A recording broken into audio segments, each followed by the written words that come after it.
उत्तर प्रदेश के संभल जामा मस्जिद को लेकर असदुद्दीन ओवैसी का बहुत बड़ा बयान सामने आया है। संभल के सीईओ ने एक बयान दिया था, साल में 52 बार जुमा आते हैं और एक बार होली आते हैं, जिनको दिक्कत है वो लोग अपने घर पर ही नमाज पढ़े। इस तरह से बयान देने के बाद संभल सीईओ का जो पुलिस ऑफिसर है उनका वीडियो वायरल होने लगा।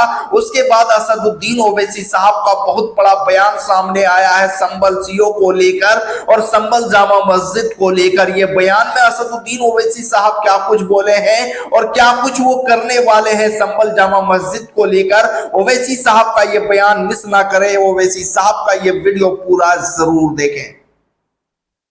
देखिए, सबसे पहली बात तो ये है कि संभल की झंडोशील जामा मस्जिद है, अच्छा, वो कोई 50 साल 100 साल नहीं बल्कि 200-250 साल पुरानी मस्जिद है, उससे ज्यादा 250 साल से ज्यादा। वहां पर कोर्ट की तरफ से बगैर मस्जिद के जिम्मेदारों को कमेटी को सुने उन्होंने एक एक्स पार्टी ऑर्डर पास करे, वो गलत है। अच्छा, दूसरा ये है कि एक बार तो आपने गलत ऑर्डर दिया, सर्वे हो गया, दूसरा सर्वे जब किया आपने किसी को इत्तला नहीं दी। बिल्कुल। तीसरी बात यह है कि पुलिस का ये काम था कि मस्जिद कमेटी को कॉन्फिडेंस में लेते या वहां की पीस कमेटी को। चौथी बात यह है कि जो सर्वे करने लोग आ रहे हैं वो प्रोवोकेटिव स्लोगन्स लगा कर आ रहे हैं, वो वीडियो उसका है, पब्लिक डोमेन में है। अच्छा जी। और उसके बाद जो वहां पर वायलेंस हुआ, जिसमें 3 मुसलमानों को गोली लगी, उनकी मौत हुई, हम इसका कंडेम करते हैं। ये फायरिंग नहीं बल्कि मर्डर है। और जब से बाबरी मस्जिद राम मंदिर का जजमेंट आया, जिस बात को मैं पर्टिकुलरली कह रहा हूँ कि उस जजमेंट के बाद ये सब चीजें खुलेंगी और एक के बाद एक खुल रही है। एएसआई प्रोटेक्टेड मॉन्यूमेंट से बातें कर रहे हैं, क्या एएसआई के कानून में नहीं है कि आप उसका रिलीजियस नेचर चेंज नहीं, कैरेक्टर चेंज नहीं कर सकते? किस बुनियाद पे कर रहे हैं ये?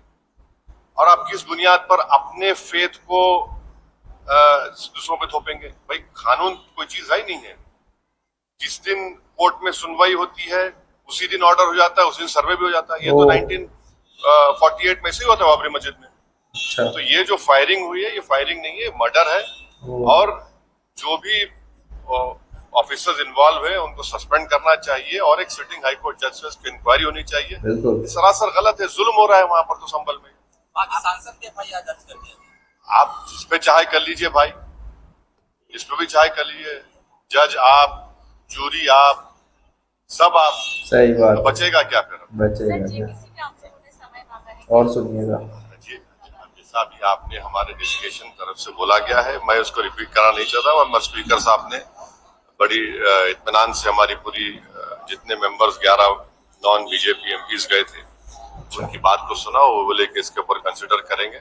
और हमको उम्मीद है कि ऑनरेबल स्पीकर साहब इसका टेन्योर बढ़ाएंगे, क्योंकि आप देखिए बंगाल नहीं गई कमेटी, बिहार हम लोग नहीं गए, उत्तर प्रदेश में शिया वक्फ की प्रॉपर्टीज को हमने नहीं देखा। तो ऐसे कई, दिल्ली के मंत्री को बुलाना है, ऐसे कई स्टेट्स है जहां पर कमेटी को जाना चाहिए। वो स्टेक होल्डर्स है, उनकी बात को सुनना बहुत जरूरी है। सर, वक्फ बोर्ड अमेंडमेंट बिल को लेकर आप क्या सोचते हैं कि लगातार सरकार की तरफ से यही कहा गया कि जो मुस्लिम जनता है उनके हित में, मुसलमान जो है उनकी, अभी ये कानून बना नहीं। आप देख लिए संभल में क्या हो गया है। क्या हो गया? सही बात है। अभी ये कानून बना नहीं है। आप देख रहे हैं कि हर जगह पे बोल दिया जा रहा है कि नहीं, ये यहाँ पर 500 साल पहले मस्जिद नहीं थी। अच्छा। इस बिल में आप, ये बिल आर्टिकल 26 का वायलेट करता है। ये संविधान के फंडामेंटल राइट का 26 का ग्रेव वायलेशन है। ये बिल कलेक्टर को इतने पावर्स दे रहा है कि कलेक्टर तय करेगा कि कौन सी वक्फ प्रॉपर्टी है नहीं है। ये कैसे होगा? कलेक्टर कैसा जज होगा अपने ही केस में? तीसरा, आप किस बुनियाद पर इस बिल में आप नॉन मुस्लिम को मेंबर बना रहे हैं? जितने धर्म की बुनियाद पर, चाहे वो हिंदू धर्म के एंडोमेंट बोर्ड्स हो, चाहे दिल्ली का एसजीपीसी हो, या उसका एक्ट हो, या क्रिश्चियंस के जो भी उनके धर्म के संस्थाएं हैं, वहां पर तो कोई उसी धर्म का आदमी मेंबर बनता है। बिल्कुल। आप तो कंपलसरी स्टेट वक्फ बोर्ड में जहां पर 11 मुसलमान बनते थे, वहां पर आप मेजॉरिटी नॉन मुस्लिम बनाना चाह रहे हैं।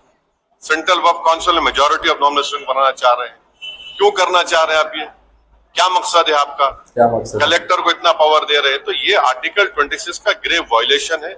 और इसीलिए वक्फ को बचाने के लिए नहीं लाया जा रहा है, ये वक्फ को खत्म करने के लिए और वक्फ बोर्ड को सिर्फ एक पोस्ट ऑफिस बना के रखना चाह रहे हैं।